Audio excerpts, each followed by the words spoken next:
Europe में natural gas storage बढ़ने और ठंड के मौसम में देरी की वजह से वैश्विक बाजार में नेचुरल गैस की कीमतों में दबाव देखा जा रहा है। अक्टूबर के अंतिम हफ्ते में नेचुरल गैस का भाव 4 महीने के निचले स्तर तक आ गया और अभी भी भाव निचले स्तर पर बना हुआ है। लेकिन भारत में आयातित नेचुरल गैस की सप्लाई घटने की वजह से घरेलू स्तर पर पैदा होने वाली गैस की मांग बहुत तेजी से बढ़ गई है और घरेलू स्तर पर कीमतों में तेजी देखी जा रही है। गैस खरीद करने वाली कंपनियों की तरफ से जो बोलियां आ रही हैं वह सरकार के लिए तय भाव से कहीं ऊपर है। सर, क्या माना जाए कि सीएनजी कीमतें फिर आने वाले दिनों में और बढ़ सकती हैं भारत में?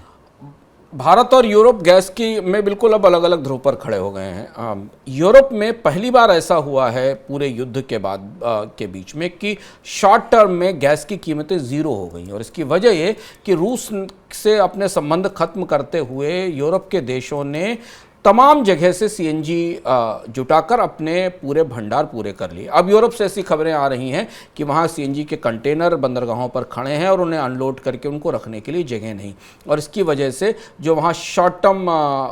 गैस के प्राइस का इंडेक्स है वो कुछ समय के लिए शून्य पर पहुंच गया क्योंकि मांग बिल्कुल नहीं बची थी। तो अब एक तरह से आप देखें तो यूरोप ने रूस के ऊपर अपनी गैस की निर्भरता खत्म कर दी, जो जहां पर उसका प्राण अटका हुआ था रूस के संदर्भ में। भारत की चुनौती इस समय सबसे ज़्यादा बड़ी इसलिए है क्योंकि भारत के पास पर्याप्त गैस नहीं है और भारत ने गैस को अंतर्राष्ट्रीय कीमतों के आधार पर सरकार की दखल से 6 महीने में प्राइस बढ़ाए जाते हैं। पिछली बार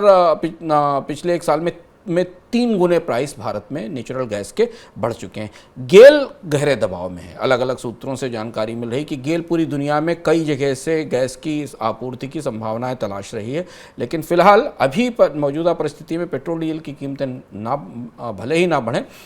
सीएनजी की कीमतों में एक और बढ़ोतरी हो सकती है तब तक कि स्थायी रूप से दुनिया के बाजारों में गैस की कीमतों में कमी नहीं आती, क्योंकि भारत के लिए अब इस मौजूदा माहौल में कच्चे तेल से ज़्यादा बड़ी चुनौती नेचुरल गैस हो गई है।